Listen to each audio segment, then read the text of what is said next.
আসসালামু আলাইকুম। কেমন আছেন সবাই? আশা করি সবাই ভালো আছেন। বাংলাদেশে বেকারের সংখ্যা হচ্ছে ২৭,৩০,০০০। গত ১৯ মে একটা প্রতিবেদনে কালের কণ্ঠ পত্রিকায় একটা জরিপ চালানো হয়েছে। সেই জরিপ অনুযায়ী বাংলাদেশে বর্তমানে বেকারের সংখ্যা হচ্ছে ২৭,৩০,০০০।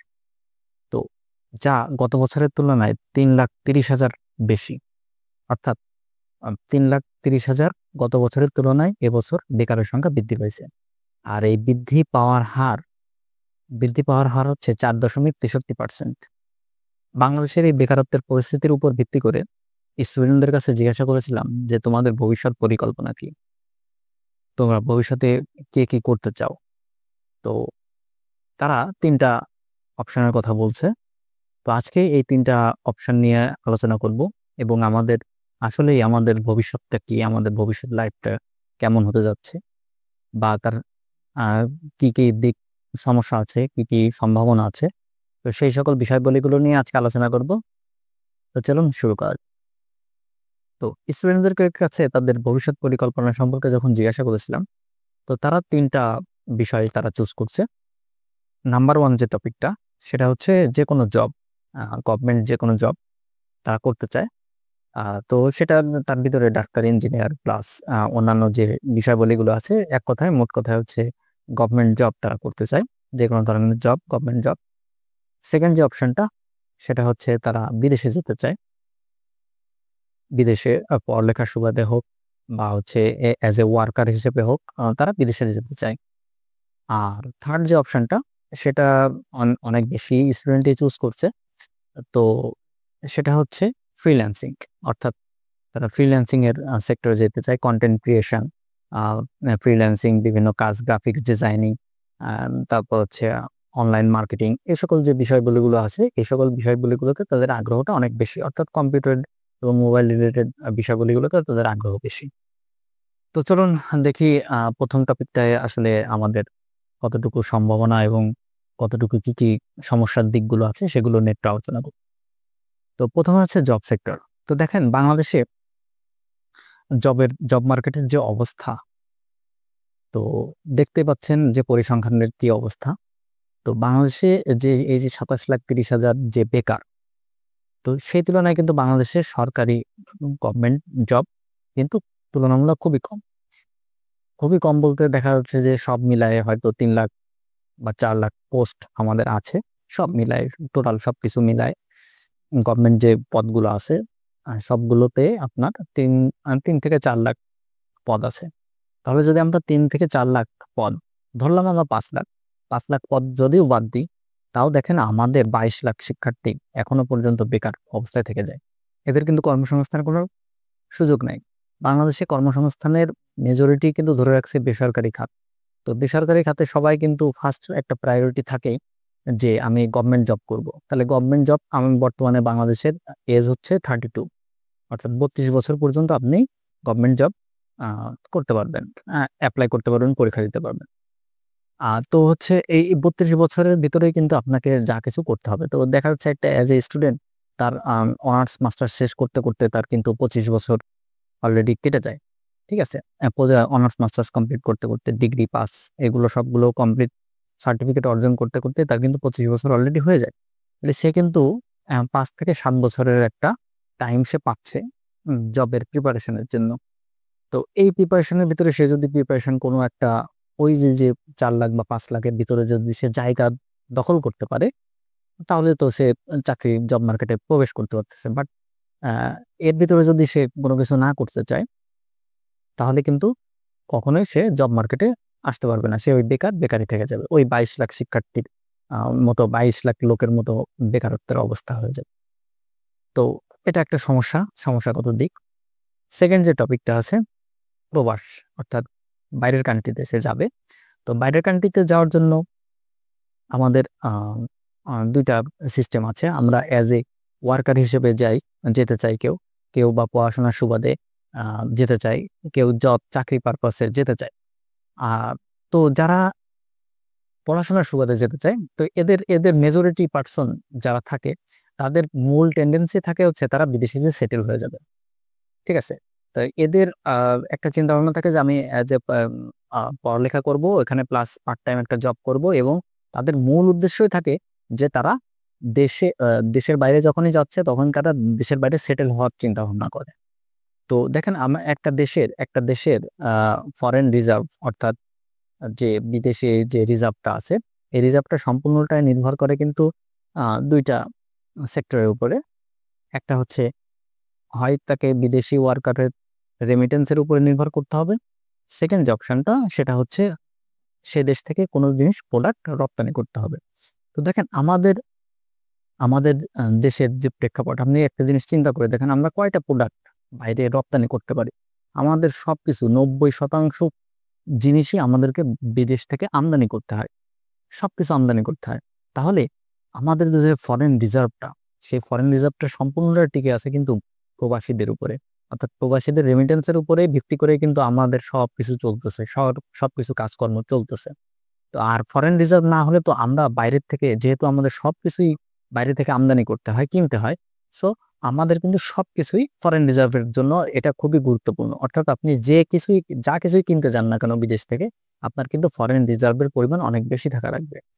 তো এই যে যে প্রবাসীদের উপরে কিন্তু সবকিছু আমাদের ডিপেন্ডেন্ট। এই জন্য কিন্তু একটা দেখেন, আপনি প্রায় সময় নিউজে দেখবেন যে বিদেশ থেকে যখন একটা প্রবাসী আসে, একটা রেমিটেন্স যোদ্ধা যখন আসে, তখন তার সাথে বিমানবন্দরে কি ধরনের আচার আচরণ করা হয়, কিন্তু আমরা কখনো ভেবে দেখি না।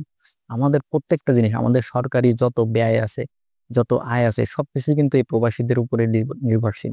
আমরা দেশের ভিতরে যা ইনকাম করতেছি, যা করতেছি, একটা সরকারি চাকরিজীবী যা যা বেতন পাচ্ছি, আমরা যা কিছু করতেছি, সবকিছু কিন্তু ফরেন রিজার্ভের উপরে নির্ভরশীল। সো আমাদের ফরেন রিজার্ভ যদি ভালো না থাকে, তাহলে কিন্তু আমরা আমরা কোনো কাজকর্ম ঠিকঠাক মতো, দেশের উন্নয়ন ঠিকঠাক মতো করতে পারবো না। এই কারণে প্রবাসীদের কিন্তু অনেক বেশি তাদেরকে স্যালুট জানাতে হয়। কিন্তু অত্যন্ত দুঃখের একটা বিষয় যে বর্তমানে প্রবাসীদের যে অবস্থা, আপনি যদি আমি কয়েক মাস আগের একটা নিউজ দেখতেছিলাম যে বাংলাদেশিদের ভিসা জটিলতাটা অনেক বেড়ে গিয়েছে।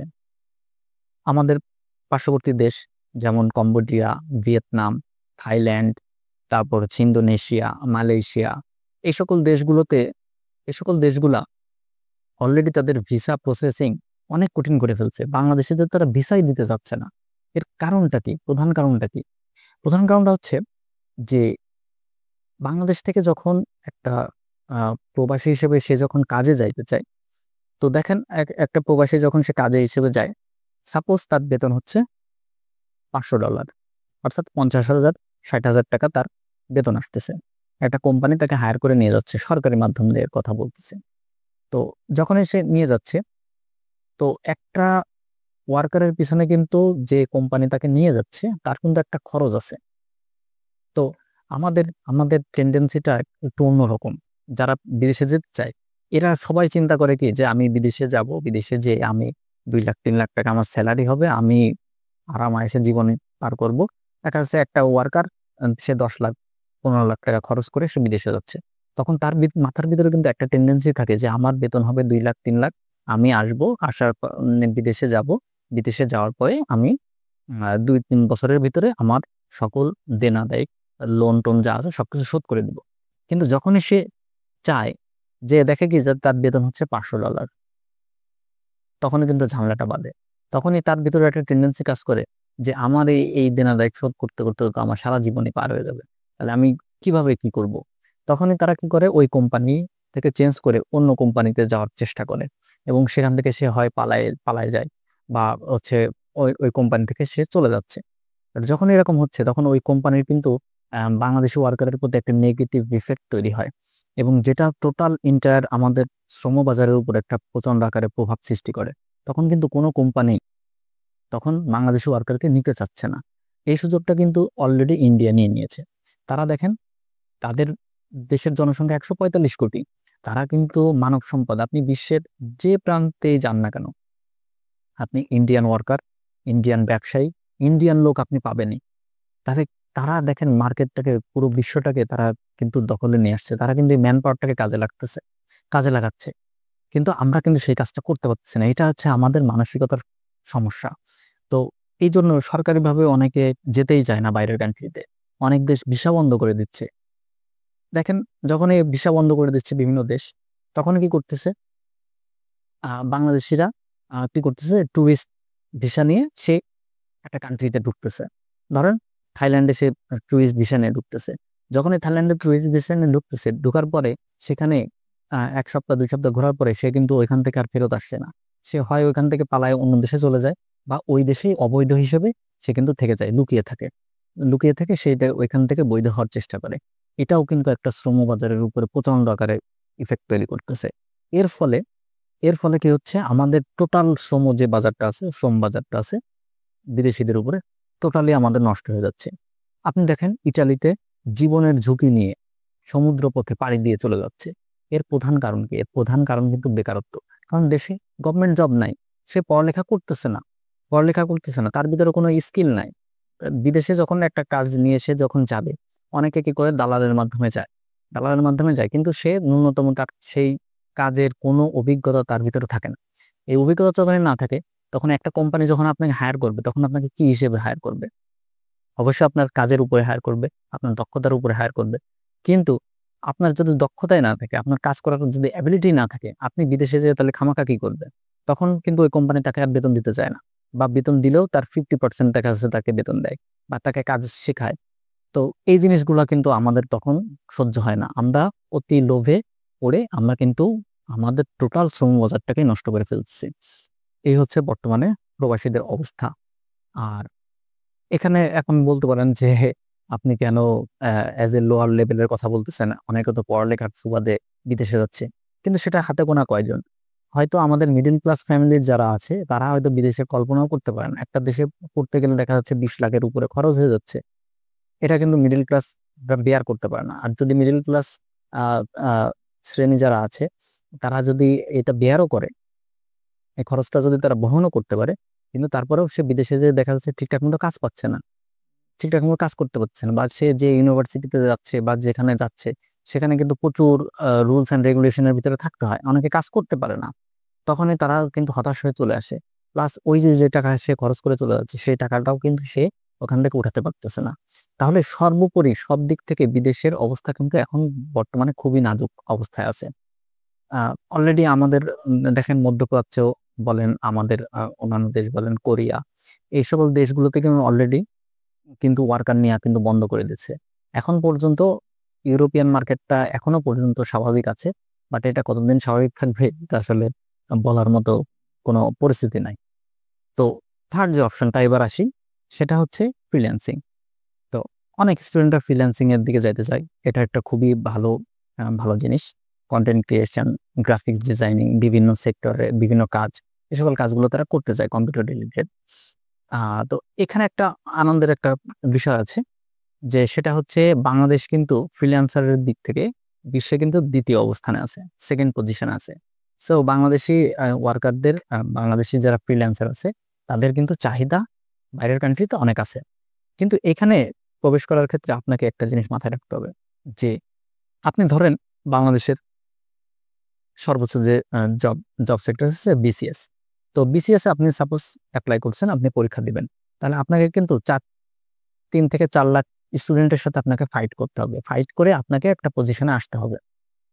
কিন্তু ফ্রিল্যান্সারের ক্ষেত্রে কিন্তু আপনাকে ওয়ার্ল্ড ওয়াইড ফাইট করতে হবে, অর্থাৎ আপনার কম্পিটিশন কিন্তু অনেক বেশি।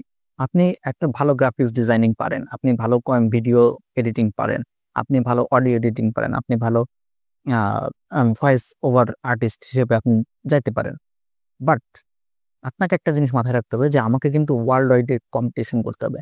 আমাদের কম্পিটিশনে দেখেন, আমাদের পাশের দেশ ভারত আছে, ইন্ডিয়া আছে, পাকিস্তান আছে, ওইদিকে চায়না আছে। চায়না কিন্তু প্রচুর পরিমাণে ফ্রিল্যান্সার আছে, যেটা বাংলাদেশের জন্য এখন 1 নাম্বার পজিশনে তারা আছে। আফ্রিকার দেশগুলো আছে, বিভিন্ন দেশ আছে, ভিয়েতনাম আছে। তো এরা কিন্তু আপনার এর সাথে বিট করে কিন্তু আপনাকে ফ্রিল্যান্সিং মার্কেটে টিকে থাকতে হবে। তাহলে আপনার দক্ষতাটা কোন লেভেলে না হলে আপনি এদের সাথে ওয়ার্ল্ড ওয়াইড আপনি কম্পিটিশন করতে পারবেন? তাহলে এই জিনিসটা কিন্তু আপনাকে ফার্স্ট অফ অল আপনাকে মাথায় রাখতে হবে, যে আমাকে অবশ্যই এই বিষয়ে দক্ষ হইতে হবে। তো এই যে ব্যাপারটা গেল, এর বাইরেও কিন্তু আরো কিছু অপশন আছে আমাদের হাতে, কিন্তু আমরা সেগুলো নিয়ে কখনোই কথা বলি না। যেমন ওই যে ফার্স্টে আমি একটা কথা বলছি, যে একটা আপনি দেশে যদি থেকে কাজ করতে চান, আমাদের যে ফরেন রিজার্ভটা আছে সেই রিজার্ভটা কিন্তু দুইটা জিনিস ফ্যাক্টরের উপরে কাজ করে। একটা হচ্ছে প্রবাসীদের পাঠানো রেমিটেন্স, আর একটা হচ্ছে কিন্তু রপ্তানি পণ্য। তাহলে আপনি যদি দেশের ভিতরে আপনি কাজ করতে চান, আপনি দেশের ভিতরে কাজ করেন, আপনি উদ্যোক্তা হন, ব্যবসায়ী হন, আপনি প্রোডাক্ট তৈরি করেন, দেশীয় প্রোডাক্ট, সেই প্রোডাক্টগুলো যদি আমরা রপ্তানি করতে পারি তাহলে কিন্তু আমাদের প্রচুর পরিমাণে এখান থেকে আহ, আহ, টাকা আসবে, রেমিটেন্স আসবে। সো এই জিনিসটা কিন্তু অনেকে ভাবে না। সবাই শুধু চিন্তা করে জব, না হলে সে বিদেশ যাবে, না হলে সে হচ্ছে ফ্রিল্যান্সিং করবে, এইসব জিনিসগুলো চিন্তা করে। কিন্তু এই অপশনটা, উদ্যোক্তা হওয়া বা বিজনেস যে অপশনটা আছে, এই অপশনটা কিন্তু কেউ চিন্তা ভাবনা করে না। তো এই জিনিসটাও আমরা আসলে, এই চর্চাটা আমাদের ভিতরেও আসলে করা উচিত, যে আমাদের অ্যাজ এ বিজনেস বা উদ্যোক্তা হিসেবেও আমাদের কিন্তু চিন্তা করা উচিত। এর থেকেও কিন্তু আমরা প্রচুর পরিমাণে এখান থেকে ইনকাম করতে পারি, এবং আমাদের ফরেন যে রিজার্ভটা আছে সেটাও কিন্তু আমরা প্রচুর পরিমাণে এখান থেকে আর্ন করতে পারি। তো একটা বিষয়। তো এই যে যে এতগুলো সমস্যার কথা বললাম, তাহলে আসলে সমাধানটা কি? সমাধানটা হচ্ছে আপনি যে সেক্টরে যাইতে চান না কেন, আপনি যে সেক্টরে যাইতে চান, আপনি জব করতে চান, আপনি বিদেশে যেতে চান, আপনি আহ, দেশের কোনো কাজ করতে চান, আপনি ফ্রিল্যান্সিং করতে চান, আপনাকে মোট কথা আপনাকে দক্ষ হইতে হবে। ঠিক আছে? বিশেষ করে ছেলেদের ক্ষেত্রে আপনার যে পরিসংখ্যানটা আমি আমি যেটা দিলাম, এই মে মাসের যে পরিসংখ্যান, সেই পরিসংখ্যানে কিন্তু নারীদের তুলনায় ছেলেদের বেকারত্বের সংখ্যা কিন্তু সব থেকে বেশি। সো এই জিনিসটা ছেলেদেরকে মাথায় রাখতে হবে, যে আমাকে কিন্তু একটা দক্ষ হইতে হবে। আপনি যখন দক্ষ হবেন তখন কিন্তু আপনি কোনো একটা জায়গায় আপনার অবস্থান ঠিকই আপনি করে নিতে পারবেন। বাট আপনি কিছুই জানলেন না, আপনার ভিতরে কোনো স্কিল নাই, আপনি কোনো দক্ষতা নাই, আপনি কি করবেন? আপনি বিদেশে যেহেতু কোনো কাজ করতে পারবেন না, আপনি দেশে জব মার্কেটে তো আপনি ঢুকতেই পারবেন না। ঠিক আছে? আপনি ফ্রিল্যান্সিং করবেন, আপনার ভিতরে কোনো অ্যাবিলিটি নাই, বা যে অ্যাবিলিটি আছে, বর্তমানে দেখেন এআই চলে আসছে, আর্টিফিশিয়াল ইন্টেলিজেন্স চলে আসছে। এআই কিন্তু অনেক সহজ করে দিচ্ছে কাজগুলোকে, অনেক ওয়ার্কার কি হয়ে যাচ্ছে, ছাঁটাই হয়ে যাচ্ছে, অনেক কিছু হয়ে যাচ্ছে। তাহলে আপনি আপনি যদি দক্ষ না হন, এদের সাথে যদি আপনি কম্পিট না করতে পারেন, আপনি যদি এদেরকে বিট না করতে পারেন, তাহলে কিন্তু আপনি কোনো সেক্টরেই ডেভেলপ করতে পারবেন না। সো একটা কথা আপনাকে মনে রাখতে হবে, যে আপনাকে দক্ষ হইতে হবে। সেটা হচ্ছে বাংলা, ইংরেজি এবং গণিত। এই তিনটা বিষয় আপনাকে মাস্ট বি দক্ষ হইতেই হবে। এই জন্য ছেলেদের ইন্টারমিডিয়েট পর্যন্ত পড়া বাধ্যতামূলক। আপনার যতই কষ্ট হোক, আপনার যতই অভাব অনটন থাকুক, আপনাকে ইন্টারমিডিয়েট পর্যন্ত পড়তেই হবে। সে আপনি যে সাবজেক্টে পড়েন, আপনি আর্টস নিয়ে পড়েন, আপনি কমার্স নিয়ে পড়েন, আপনি সায়েন্স নিয়ে পড়েন, যাই পড়েন না কেন, অ্যাটলিস্ট ইন্টারমিডিয়েট পর্যন্ত পড়তে হবে। আপনি যদি বিদেশে যেতে চান, আপনি ইন্টারমিডিয়েট পর্যন্ত কমপ্লিট করেন, করে বিদেশে যান, দেখবেন যে আপনি একটা অন্য ওয়ার্কারের থেকে অনেক বেশি জানবেন। এবং যদি বিদেশেই যেতে চান, আপনার যদি সেরকমই টার্গেট থাকে, আপনি যদি পড়ালেখা সেক্টরে যেতে চান, আপনি আপনি এদিকে আইএলটিএস করেন, আপনি আইএলটিএস করেন, জিম্যাট করেন, আপনি এই সকল যে কোর্সগুলো আছে আপনি সেগুলো সবগুলো কমপ্লিট করেন, এবং সেটা ইন্টারমিডিয়েট লেভেলের ভিতরেই আপনি কমপ্লিট করার চেষ্টা করবেন। কোনো একটা সার্টেন, আপনি যদি অ্যাজ এ ওয়ার্কার হিসেবে যেতে চান, আপনি কোনো একটা বিশেষ ক্ষেত্রে আপনি দক্ষ হন। আমাদের এখানে দেখেন, বাংলাদেশের প্রায় প্রত্যেকটা উপজেলায় টিটিসি চালু করা হয়েছে, অর্থাৎ টেকনিক্যাল ট্রেনিং সেন্টার প্রায় সবগুলোতে চালু হয়ে গেছে। আপনি এখান থেকে কোনো একটা কোর্স করেন, এবং একটা কোর্স করেন, আপনি শুধু টাকার জন্য ভর্তি হবেন না, আপনি একটা কোর্সে ভর্তি হবেন, কোর্সটাকে আপনি ভালোভাবে শিখবেন, আপনার দক্ষ হবে, আপনার একটা টার্গেট টেন্ডেন্সি থাকবে যে আমি বাইরের কান্ট্রিতে যাব, বা আমার এই বিষয়ে টপিকে দক্ষ হইতে হবে, আমি কোনো একটা কাজ করব, উদ্যোক্তা হব, আমি এই সেক্টরে আমি ডেভেলপ করব। সো আপনি ওই কাজটা শিখেন। এখন টিটিসিতে আমাদের এখানে, আমাদের উপজেলায় আছে টিটিসি, এখানে সবাই যায় টাকার জন্য। গেলে 3 মাস, 3 মাস 6 মাসের ট্রেনিং করে, করে 10,000 12,000 টাকা পায়। ওতে মনে করে কি অনেক কিছু হয়ে গেছে। আপনি যদি 3 মাসের ট্রেনিং করেন, আপনি প্রত্যেক মাসে, আপনার যদি 12,000 টাকা দেয়, আপনি প্রত্যেক মাসে 4,000 করে টাকা পাচ্ছেন হিসাব অনুযায়ী। তো আপনার কি খরচ নাই? আপনি ওইটা ওই ট্রেনিংটাও করেন, প্লাস আপনি ওই খরচটা করে আপনি পড়ালেখার সেক্টরটাও উন্নতি করেন, ডেভেলপ করেন। আপনি আপনার ইংরেজির স্কিলটাকে বাড়ান, আপনি আপনার যে সাবজেক্ট নিয়ে পড়ালেখা করতেছেন সেই সাবজেক্টের দক্ষতাটা বাড়ান। তাহলে আপনাকে ওইটা একটা প্লাস পয়েন্ট, এটা একটা সুযোগ সুবিধা আপনাকে দিবেই। সো পড়াশোনার কোনো বিকল্প নেই। যারা জব মার্কেটে ঢুকতে চান, আগে একটা সময় ছিল, আমাদের যারা সিনিয়র বড় ভাই ছিল, তারা পরামর্শ দিত যে অনার্স ফার্স্ট ইয়ারে উঠলে তখন থেকে জবের প্রিপারেশন নেওয়া শুরু করবা। কিন্তু এখন বর্তমান প্রেক্ষাপটে আপনি নিজেই চিন্তা করে দেখেন, আমাদের আশেপাশের যে অবস্থা, আপনার এখন ইন্টারমিডিয়েট লেভেল থেকে আপনাকে জবের প্রিপারেশন শুরু করতে হবে, কোনো ছাড় নাই। আপনাকে ইন্টারমিডিয়েট ফার্স্ট ইয়ার থেকে শুরু করতে হবে, নাহলে আপনি টিকে থাকতে পারবেন না। ভাই দেশে 27,30,000 বেকার। আপনি জব মার্কেটে আসতে চাইলে আপনাকে এদের সাথেই কম্পিট করতে হবে। তাহলে আপনাকে আর যারা জবের জন্য প্রিপারেশন নেয় এদের এদের খুবই সমস্যা আছে। আমাদের মতো যারা বেকার আছে এদের, আমাদের মিডল ক্লাস ফ্যামিলির আরো বেশি সমস্যা। এরা না পারে কোনো জব, না পারে কোনো হার্ড ওয়ার্ক করতে, কোনো ধরনের কঠিন কাজ তারা করতে পারে না, প্লাস শুধু পড়ালেখাই করে। 5-7 বছর ধরে তারা পড়ালেখার চেষ্টা করেই যাচ্ছে। অনেক ভালো ভালো স্টুডেন্ট A+ পাওয়া, গোল্ডেন A+ পাওয়া, দেখেন বসে আছে। কারণ ওই যে কম্পিটিশন, আপনাকে তো 4 লাখ 5 লাখের বেশি তো আর আপনাকে জায়গা দিতে পারবে না, আপনাকে তো চাকরি দিতে পারবে না। বেসরকারি সেক্টরে ওরা যেতে পারে না, আবার সরকারের পিছনেও পড়ে থাকতে থাকতে যে সময়টা কি হয়ে যায়, পার হয়ে যায়। যখন তাদের সময়টা যখন 30-32 হয়ে যায়, তখন কিন্তু তারা না পারে বিদেশে যেতে, না পারে একটা হার্ডওয়ার্ক করতে, না পারে বেসরকারি সেক্টরে ঢুকতে, কোনো সেক্টরে তারা যাইতে পারে না। সো আপনাকে একটা জিনিস মনে রাখতে হবে, যদি আমাকে জব মার্কেটে ঢুকতেই হয় তাহলে আমাকে ইন্টারমিডিয়েট থেকে প্রিপারেশনটা নিতে হবে। ইন্টারমিডিয়েট থেকে আপনি প্রিপারেশনটা শুরু করেন, পূর্ণাঙ্গভাবে হেলাই ফেলায় সময়টা না পার করে আপনি যদি পড়াশোনাটা ঠিকভাবে করেন, তাহলে দেখবেন যে আপনি নিজের জায়গাটা করে নিতে পারবেন। আর ফ্রিল্যান্সিং এর কথা তো বললামই, আপনি যদি ওই বিষয়ে দক্ষ হতে চান, আপনাকে তো আপনার বায়ারকে তো আপনাকে বোঝাইতে হবে যে আমি আমি এই কাজটা পারি, তাহলে আপনাকে ইংরেজিতে অবশ্যই দক্ষ হইতে হবে। তাহলে আপনাকে দক্ষ হইতেই হবে, সেটা আপনার হোক সাবজেক্টিভ বিষয়, হোক আপনার টেকনিক্যাল বিষয়, যে বিষয় হোক না কেন আপনাকে দক্ষ হইতে হবে। সো এই জিনিসটা সবসময় মাথায় রাখবেন। তাহলে অবশ্যই আমাদেরকে দক্ষ হইতে হবে। যদি আমরা দক্ষ হইতে পারি, উদ্যোক্তা হইতে পারি, আমরা যদি বিজনেসে ডেভেলপ করতে পারি, তাহলে আমাদের দেশটা এগিয়ে যাবে। তো ভিডিওটি যদি ভালো লাগে তাহলে ভিডিওটিতে অবশ্যই একটা লাইক দিবেন, আর অন্যদের সাথে শেয়ার করবেন ভিডিওটা। আর আমার ছোট্ট চ্যানেলটা সাবস্ক্রাইব করে রাখবেন। আমি এখানে পড়াশোনা রিলেটেড বিভিন্ন ভিডিও তৈরি করে থাকি, বিভিন্ন টপিক নিয়ে আলোচনা করে থাকি। আর এরকম আরো ভিডিও পেতে চাইলে কমেন্টসে অবশ্যই জানাবেন। তো ভালো থাকবেন সবাই, কথা হবে অন্য কোনো টপিক নিয়ে অন্য কোনো ভিডিওতে। আল্লাহ হাফেজ।